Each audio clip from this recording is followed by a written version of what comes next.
செந்தமிழனுக்கு ரசிகர் ஒருவர் கனவு பரிச வாங்கி குடுத்திருக்காரு. அண்ட் அத பார்த்து செந்தமிழன் அவர்கள் மேடையிலேயே ரொம்ப எமோஷனல் ஆகி அழுக ஆரம்பிச்சுட்டாரு. என்ன நடந்திருக்கு அப்படிங்கிறது தான் இந்த ஒரு வீடியோல நம்ம பார்க்க போறோம்.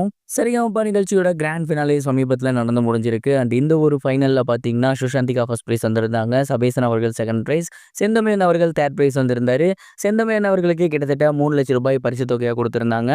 அண்ட் இந்த பரிச விட இன்னொரு பரிசு அவரோட மனசையும், கனவையும் நனவாக்கிருச்சு. ஒரு மகிழ்ச்சியில ஆழ்த்திருச்சு அப்படின்னு தான் சொல்லணும். அது என்ன பரிசு அப்படின்னா, ஒரு விலை உயர்ந்த புல்லட் ரக பைக்கு தான். அண்ட் அந்த ஒரு பரிச ரசிகர் ஒருவர் தான் அவருக்கு பரிசா குடுத்திருந்திருக்காரு. குறிப்பா அதற்கு ரீசன் என்ன சொல்லியிருந்தாரு அப்படின்னா, ஒரு முறை செந்தமிழன் அவர்கள் மெக்கானிக்ல நான் இருந்திருக்கேன். எத்தனையோ உயர் ரக பைக்குகள நான் சரி பண்ணியிருக்கேன். ஆனா அந்த பைக்கெல்லாம் தொட்டு பார்த்துருக்கேன். ஓட்டுனது கிடையாது. என்னோட குடும்ப சூழ்நிலை காரணமா என்னால வாங்கவும் முடியாது. ஆனா அது ஒரு மிகப்பெரிய கனவாவே இருக்கு அப்படிங்கிற மாரி சொல்லியிருந்தாரு. அண்ட் அந்த ஒரு விஷயத்த பார்த்து அவரோட ரசிகர் ஒருவர் செந்தமிழன் அவர்கள் இந்த ஒரு நிகழ்ச்சிய முடிச்சு போகும்போது, கண்டிப்பா அவரோட கனவோட தான் போகணும் அப்படிங்கிறதுக்காக அவர் ரூ. 1,00,000 மதிப்புள்ள ஒரு பைக்க வாங்கி குடுத்திருந்திருக்காரு. அண்ட் அந்த ஒரு பைக்க மேடையில அவருக்கு பரிசாவும் குடுத்திருந்தாங்க. அத பார்த்து செந்தமிழன் ரொம்ப ரொம்ப எமோஷனல் ஆகிட்டாரு. கதறி அழ ஆரம்பிச்சுட்டாரு. உண்மையிலேயே என்ன சொல்றதுன்னே தெரியல அப்படிங்கிற அளவுக்கு தான் அவரோட ரியாக்ஷன் இருந்துச்சு.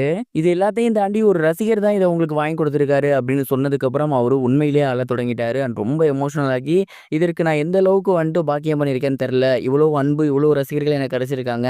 உண்மையிலேயே இது கடவுள் கிருபைன்னு தான் நினைக்கிறேன். உங்க எல்லாருக்குமே மிகப்பெரிய நன்றி அப்படிங்கிற மாரி சொல்லியிருந்தாரு.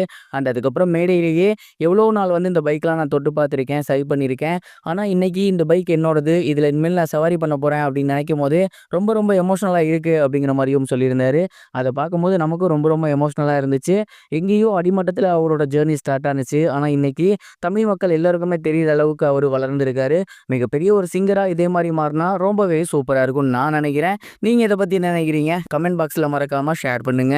இது ஒரு புறம் இருக்க, ஆதிக் ரவிச்சந்திரன் அவர்கள் அஜித்குமார் அவர்களோட அடுத்த படத்தோட ஷூட்டிங் எப்ப ஸ்டார்ட் ஆக போகுது அப்படிங்கிறத ஷேர் பண்ணியிருந்தாரு.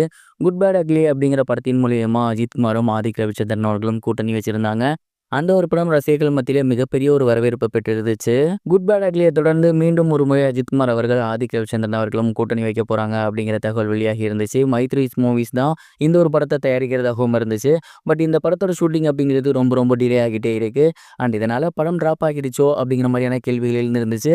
மேலும் சமீபத்தில் அஜித்குமார் அவர்களுக்கு சம்பள இஷ்யூ வந்திருந்துச்சு அப்படிங்கிற மாதிரியும் சொல்லியிருந்தாங்க. அண்ட் இதனால இந்த படம் இதுக்கப்புறம் வராது போல அப்படிங்கிற மாதிரி தான் ரசிகர்கள் எல்லாருமே நினைச்சுக்கிட்டு இருந்தாங்க. ஆனா சமீபத்தில் ஆதிக் ரவிச்சந்திரன் அவர்கள் என்ன சொல்லியிருக்காரு அப்படின்னா, அஜித்குமார் சாரும் நானும் கூட்டணி வைக்க போற 2வது படம் பிப்ரவரி மாசம் தான் ஸ்டார்ட் ஆக போகுது. அடுத்த வருஷம் தான் அந்த ப்ராஜெக்ட் ஸ்டார்ட் ஆக போகுது. அண்ட் இப்போதைக்கு அதற்கான வேலைகளை நாங்கள் மும்முரமா பார்த்துக்கிட்டு இருக்கோம் அப்படிங்கிற மாதிரி ஆன்சர் பண்ணியிருக்காரு. அண்ட் இதனால அஜித் ரசிகர்கள் உற்சாகம் அடைஞ்சிருக்காங்க.